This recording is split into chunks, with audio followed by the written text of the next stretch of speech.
Yes, guys. Hello ulit sa inyong lahat. Magandang umaga, tanghali, hapon, gabi.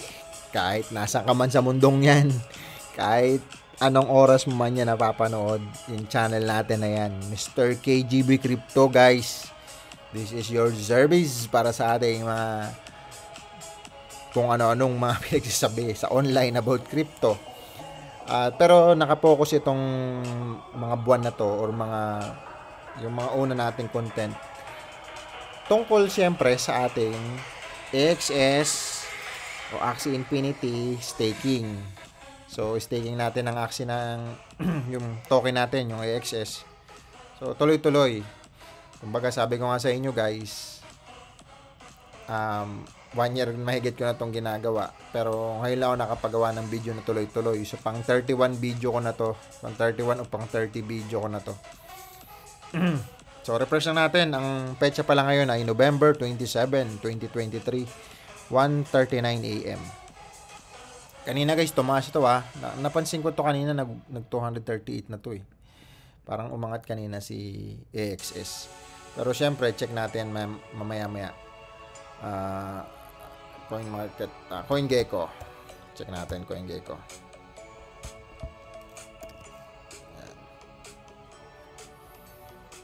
Si CoinGecko parang nag-ano kanina si AXS eh, nag-pump.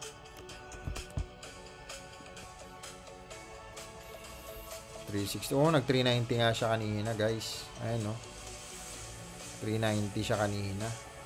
Pero yan na yung sign eh. Sign na ng bull market. Yan, tingnan mo, pansinin mo. Pag umangat yan,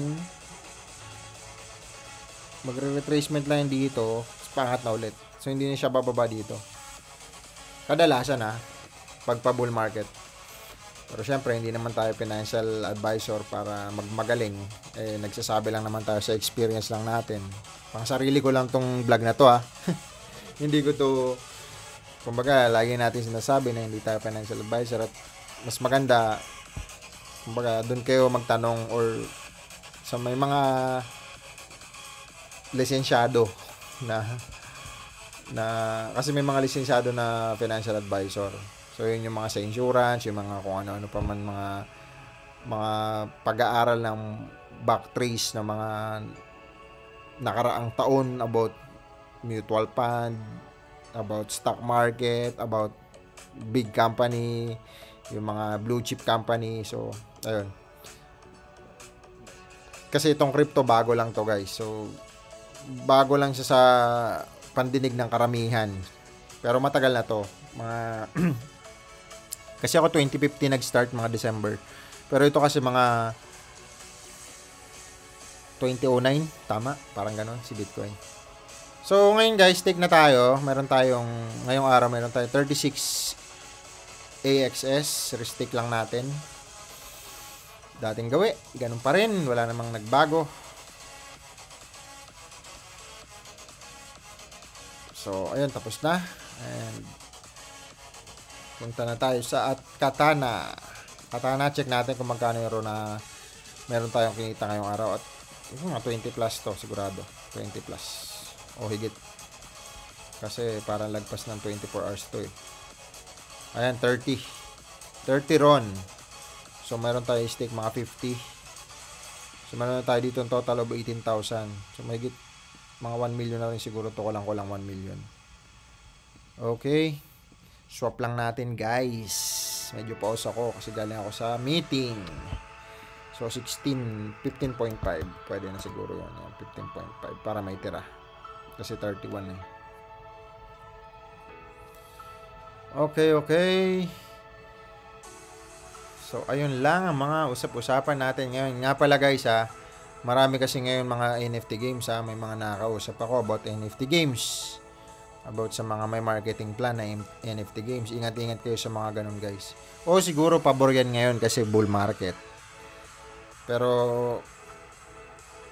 mahirap. Basta mahirap sumugal. Sabi ko nga sa inyo nung 2021 kasagsagan ng NFT games. Siguro sa 1,000 NFT games mahigit. Ang nabubuhay nila ngayon wala pang 100. Wala pang 50 nga ata eh. ng mga NFT games na nagtuloy ng project. Karamihan yun wala na. Kaya mag-ingat din kayo guys. Sa mga NFT games nga, number 1, syempre ang hari.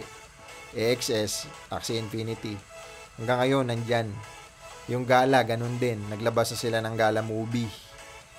Para nakita ko kanina, Gala Music, Gala movie. So, hindi lang basta NFT. Okay, so, mamaya, i-view rin natin yun. Sana matutukan ko mamaya. Okay, tapusin muna natin tong daily task natin. Hirap pala pag gano'n, no? Maraming kang kausap, napapaos. Ano lang kasi lumabas na I don't know, baka kasi galing ako ospital kaya para ako magkakasakit. So ayan, tapos na tayo guys sa ating task. So ngayon, punta tayo sa Axie. So umangat nga siya. Check natin sa Axie. Check natin yung Twitter nila. Yan, ganun lang naman, check nyo lang mga Twitter ng bawat game, bawat laro. Kanina may nagtatanong guys, saan daw makakabili? Mamaya natin puntahan yan. Ito si Sidus, at saka yung isa. Ito, kagaya nito. Ito, isa sa mga magbubul, pabul talaga. I mean, pabay. Pabay yung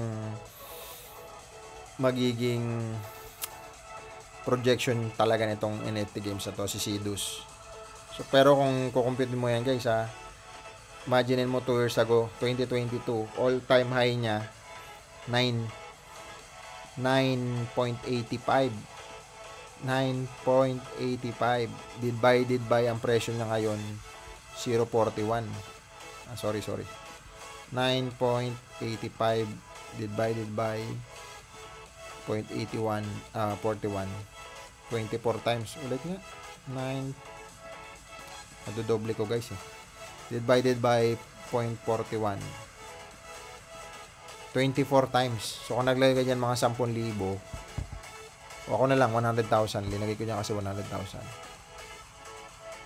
2.4 million din yun. Saan mo yun makukuha, di ba? Pero ang target kasi nito, tataasan niya. Kasi noon, unti lang ang player noon unti lang nakakilala sa NFT games noong mga panahon na yun. Ngayon, ang dami na. Pati sa Bitcoin, syempre.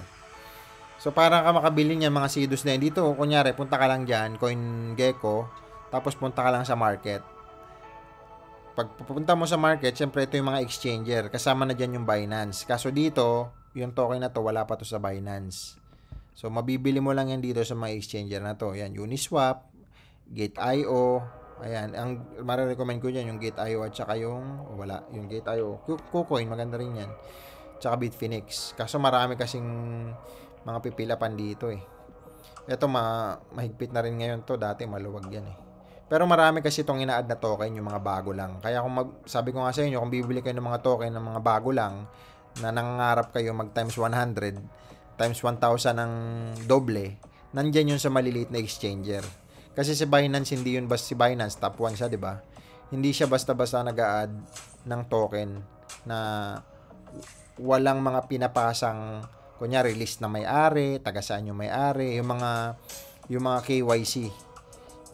Para malaman yung kung sino yung developer, alam mo yun, kung saan bansa, at kung anong project na yun, kung tingin ba nila magbubol yung project na yun, at saka alam ko may bayad pa yan bago ka ma-add sa Binance. So, ayun. Ito yung mga token na pinapalit nitong Gate.io. Yan. So, nandito yung mga possible na magta-times 100, times 1,000. Diyan kayo mamili. So, pag punta nyo doon, kunyari sa Sidus, punta lang tayo dyan. Tapos, piliin mo lang to si Gate.io. Yan. Pag napili mo na yan, pupunta ka lang sa website niyan. Ano ba website ito? Wala dito. Pag-click mo nito. Ayun, pag-click mo nun, para kung kunyari hindi mo pa alam yung mismong website, nandun lang yun, lalabas na siya. Gate.io, yan. Sign up ka lang dyan, tapos, pag naka-sign up ka na, may mga KYC din hihingiin yan. Ayun, tapos pwede ka na mag-trade. Buy ka ng crypto, anything na gusto mo. Ayan. Pwede rin ditong trading sa futures. Ayan. Ito, debit card, price, and spot. Sa spot. Hindi kasi ako nagtatrade Ang ginagawa ko lang, bumibili ako sa spot. Ayoko na mag-trade kasi medyo sunog tayo dyan sa trading. Ayan. Sa spot, yan, makakapili ka ng mga token na gusto mo. Ayan, pili ka lang. So, si CDOS, type lang natin CDOS. Ayan, ayan siya. Makakabili ka na kung meron kang USDT. So, mula sa kung saan man galing yung USDT mo, sa Bitcoin man, galing man Binance or CoinPH or Padax, pupunta dito sa Get.io. Tapos, pag nandun na yung USDT mo, bili ka lang dyan. Ito lang yun, buy. Sell naman dito sa kabila, buy ka lang. Anong presyo ba yan? 75.01. So, ito, 75.01. Kunyari, masyado mataas yan. Di bibili ako, gusto ko dito, 75.34. Isiset mo yun dito. 71, kunyari dito. Or dito na lang. 06, ayun yun. 06, 67.33. Isiset mo yan dito. 67.33. Tapos, kung ilan ang gusto mong bilhin, maano mo yun. Kung may laman ka. Kung nakalagin ka. Hindi kasi ako nakalagin. Tapos, yun, mabibili mo na yun. So, magkakaroon ka ng ganito. Okay, ngayon, pag umangat, di benta mo na. Sell naman, pindutin mo. So, yun. Kung gusto mong bumili nga ng mga magbubull na mga token, pag nag-bull market, yung mga mabilis umangat, kumbaga, nagta-times 100, nandito lang yun sa Get.io. Okay? So, ayun. Kahit pa paano may nabigay tayong information sa inyo, guys. Alam mo, pag nag-YouTube ka pala, minsan mauubusan ka rin ng sasabihin mo. Kaya, kung hindi ka rin maghahanda. Kaya minsan, bago ako dito, mag-view muna ako ng mga news kung ano pwede kong ibagsak, guys. Pero syempre nga kasi biglaan, mabilisan lang, wala nang edit to, guys, para upload na, sayang oras ng buhay. Medyo mag-edit ka pa, ganun din naman yun. Saka na siguro pag may mga team na ako. Ayoko muna kasi for now, for self lang to, vlogging lang. Kaya ayun, ngayon i-view na natin yung ating portfolio na isa para doon sa ating mga biniling token. So ayan, nangunguna guys si Sidos. 2.1 ko dito. 4.5 kasi dapat yan, kaso hindi na ako nakabili kasi nga mahirap din mamili ng mga token. So mga 4.5 lang yan, ay 2.1. So panalo na tayo ng 600,000. So ayun, si Sidos doble na. Ang capital lang natin dyan 100. So panalo na tayo 126. So imagine mo, ganun. Dito panalo na tayo ng 79,000. Dito 74. Just imagine that, wala pa tong 1 week. Kulang-kulang, hindi, mga 1 week na siguro, mga ganun. So, ito yung mga marirecommend ko. Para sa akin lang to, ha. Marirecommend ko. Nasa sayo kung gusto nyo. Kasi hindi naman tayo. Kaya nga binili ko to kasi i-recommend ko sa sarili ko. Mahirap yun, guys, ha. Huwag kayong magpapaniwala din sa akin kasi pag nasunog kayo, nadamay pa. Sorry, YouTube, ha. Medyo foul yun. I mean, bawal kasi magmura dito. Hindi naman po yun. Expression ko lang po yun. Pero bihira ko lang yung gamitin. By the way, kasi hindi naman tayo palamuran tao. Tawag dito. Ito talaga marirecommend ko tong dalawa na to. 1, 2, 3, 4, 5. Yan. Ito 6. Ito maganda rin to. Parang Counter-Strike ata to eh. Sa pagkakaalala ko. Ito maganda rin to si UFO. Para tayo 7,000 pa lang. Madadagdagan pa to, guys. Mag-aano pa ako sa mga susunod na araw. Kaya gagawin ko rin ng vlog yun, ng mga channel at mga wallet ko na yun. Ayoko lang kasi mag-vlog ng wallet ko. Kasi syempre, wala na nga ako record eh. I mean, edit, record na agad. Tapos post na agad. Kaya mahirap din. Saka na, bibigyan ko kayo ng mga teaser nun para... Pero yan yung mga kadabili ko kasi ina-add ko dito sa portfolio ko. So, ayan siya. Kahit pa paano, mga 1 week na mahigit, di ba? Naglagay ka ng 2.1 mo, panalo ka na to 1 week. Saan ka nakakita ng ganung ilang percent agad yun, di ba? So, ayun lang po, hindi po ito financial advice, ulitin natin. So, balik tayo sa Axie. So, kunyari, mapunta ka sa Axie naman. Ayun lang yung Twitter nila, mababasa mo lahat ng update dyan. Ayun mga Axie. So, ano ba to? Mga top NFT project by social activities. Ayan. Ito mga NFT. Ito okay rin to. Recommended ko rin to si BRA. Tsaka to si Render. Yan. Hindi naman to NFT games eh, parang ano to eh, mga rig, yung video card, parang ganun. Na-break na, nga, umangat nga, $12 na si Axie, na-break niya. So, pag na-break yan, pag nabutas pa ito, nako, possible. Hindi, pa bull run na kasi talaga eh. Kaya ang dami na nagtatayuan ngayon, yung mga kilala natin na may mga kaibigan na nagtatayo ng mga ganon, na mga marami tayong kaibigan sa industriya na nagki-crypto din. Syempre, naikwento sa atin na may mga tao nakakilala din nila, nagtatayo na ng mga NFT games, ng mga madalian lang, may mga marketing plan, parang networking. Tapos biglang mawawala. Actually, masasabayan nila yung bull market kasi pa bull market ngayon, kunyari, dito sila nagtayo, sabihin natin ito yung chart, dito sila nagtayo. Siyempre, mabibili na ng mura ng mga tao, yung token nila na walang value. Tapos may kitaan, may marketing plan. Tumataas din yung value ng Bitcoin, possible aangat din lahat, kaya sila para umangat yun, ibibili ng owner.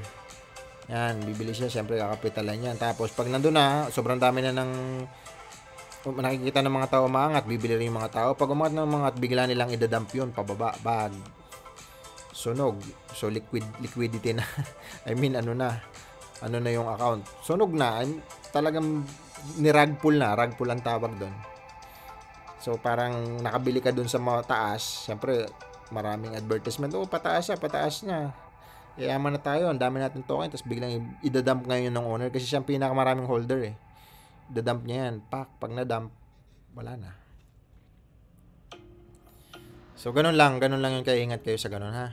Kung bibili kayo ng crypto na gusto niyo talaga guys ng pangmatagalan, kung may pera ka, kunyari 100,000, kung ako tatanungin mo ha, mga 50 mil, ilagay mo dun sa mga token talaga na pangmatagalan. Kung medyo half-half ka, kung kaya mo i-risk yung 50% doon, yung 50,000, dun mo naman ilagay sa pangmabilisang mga token. Pero syempre sa kabuuan, yung 100,000 na yun, extra pera mo lang yun. Guys ha, huwag ka maglalagay sa crypto ng buong buhay mong pinag-ipunan na pera, tas ilalagay mo dito. One time, big time ka dyan, patay. Sayang naman yung pera mo. So, ayun lang. Kaya, kung gusto mong bumili ng mga token na pangmatagalan sa crypto industry, doon ka sa syempre, sa mga top 100 sa list dito sa CoinGecko. Ayan, ano ba yon? Bitcoin, yan, bili ka. Sabi nila, ang prediction dito, 2025, abot siya ng 10 million. Imaginein mo, 2 million pala ngayon, pag nag 10 million yan, di times 5 yung pera mo. O Ethereum, magta-times 20 ang prediction dito sa Ethereum, times 20 o 30. Lalo na para siya nina-apply ng spot ETF ngayon. Okay, so ayun, dito, XRP, kasi pag nanalo pa sila sa kaso, edi grabe, ito lang hindi nagbubull sa mga nagdaang panahon ng bull market. Kumbaga pigil kasi nga may binakaso to eh. Pero alam ko sana manalo sila kasi marami akong naka-hold nito eh na XRP. Matagal na yun, 2017 pa, grabe. Hanggang ngayon hindi ko pinapapalitan. So eto Solana, kaya bili kayo niyan. Ito Dogecoin kay Elon Musk to. Tron kay Justin Sun. Ito okay din to. Ito, kaya bili kayo dito. Ito backup nito si Ethereum. Indiano yung may-ari. Marami nang gumagamit nito, pati Starbucks. Kinuha rin niya na sa payment gateway. Ito, Litecoin yan. Madami rin tayo niyan. So, ayun yung bilhin nyo kung gusto nyo ay medyo safe yung 50 mil. Ngayon, kung ito kasi yung sa mga first page, ito yung mga token na hindi agad-agad magta times 20 ang ibabagsak. Unlike dun sa mga NFT games na kanina, ito kasi, tingnan mo to, bigyan ko kayong idea. Imaginein mo nung kasagsagan. Ito kagaya nito, ito lang Sidus, umangat lang to eh. Kung dito ka nakabili imagine mo nakabili ka dyan sa 8.55 pesos, 8.55 pesos ka nakabili. Tapos ang presyo ngayon, ayan na lang. So imaginein mo kung, tingnan natin ayan. 8.55 divided by 0.43. 19 times ang ibabagsak ng pera mo. So, kung naglagay ka dyan ng binuo mo 50 mil, divided by 19 times, 2,000 na lang ngayon. 'Di ba? So, yun, ganun siya. So, 1,000,000, di, mga ano na lang yan. 26,000. Tama ba? Hindi. Yan natin. 1,000,000 divided by 19. 52 pala, sorry. 52,000 na lang. So, ilang taon lang yun, no? Dito, 8.55 mo na lang. Yan, dyan. Kunyari, dyan ka nakabili. 8.55. Tapos, anong ano yun? 2020, January. After 5 months, naghirap ka. Diyos ko dong. Yun, mag-ingat kayo. So, ito yung mga NFT games kasi. Pag mga gaming kasi, sabi ko nga sa inyo, yung mga token, iba-ibang kategorya yan. Maraming kategorya. Iba-ibang project. Pag mga gaming, medyo mabilis talaga siya umangat ngayon. Mabilis din siyang bumagsak. Pero kung gusto nyo mag-risk lang ng kalahati lang ng pera nyo or 80% ng pera nyo, doon na sa mga safe na token. I-risk nyo yung 20% lang doon sa mga magta-times. So, parang doon nga sa isa nating portfolio, dito, ang ni-risk ko lang yan 2.1, pero ito kasi, ang prediction dito, kaya niya mag-times 100 ngayong bull market hanggang 2025. So, kung 2.1 yan, di 200, ano din yan, di ba? Times, sabihin mo na lang 75, times 75. 175 din, 157 din. Perang malaki na yan, di ba? Pang retirement na yan. So, ayun lang. Pero pag bumagsak kasi yan, talagang masakit din. Pero yun na nga, ang kagandahan kasi sa crypto, guys, ha? Base sa experience ko lang to. Pwedeng malus sa'yo, kunyari, 1 million. Lose na yun, 1 million. Pero, pag nakachamba ka naman sa crypto, pwedeng maging 100 million yun. Diba? So, ganun siya. Pwede ka makachamba ng 100 times, malulugi ka lang ng 1 time. 1 time pero kasama ng capital doon. Kaya, ayun lang. Medyo yun lang yung risk. So, marami na tayo nasabi, guys. Follow lang kayo sa akin channel kung ano naman pinagsasabi ko na walang kwenta. Bahala na kayo. Papakinggan nyo, mabubuisit kayo, mainis kayo, bahala kayo. Basta, isa lang masisigurado ko sa inyo. Tuloy-tuloy lang ang pag-i-stick natin to. So, meron na tayong 34,608 para ngayong araw, November 27, alas 2 na po. Ang record natin, 22 minutes na. Mukhang ito yung pinakamatagal na record natin. So, ayun lang. Maraming salamat sa inyo, guys. Sa mga nagko-comment. Sana one time masagot ko rin yung mga katanungan nyo. At salamat po sa mga suporta, sa mga laging attendance dyan, sa mga present dyan, guys. Thank you. Maraming salamat sa inyo, mga lods. At nandiyan pa rin kayo sumusuporta sa aking channel kahit mga walang kwenta ang pinagsasabi ng pinafollow nyo. So, ayun lang. Thank you so much again. See you tomorrow ulit. Bye-bye.